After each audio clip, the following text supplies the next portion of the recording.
Once your telephone is connected to the car's Bluetooth, you're able to make and receive calls via the touchscreen. To make a call, press telephone. You can do this either on the touchscreen or the steering wheel. From this menu, you have a few options.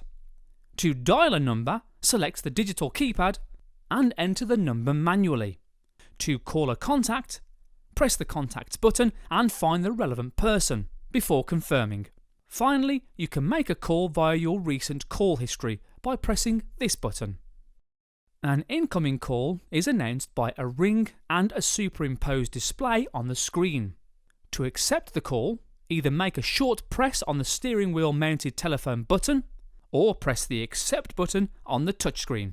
To reject a call, make a long press on the steering mounted telephone button or press the Reject button on the touchscreen. A call in progress remains active in the vehicle for 10 minutes after switching off the ignition. After 10 minutes, the system switches off automatically and the call redirects to the telephone. The call is not terminated. Citroën.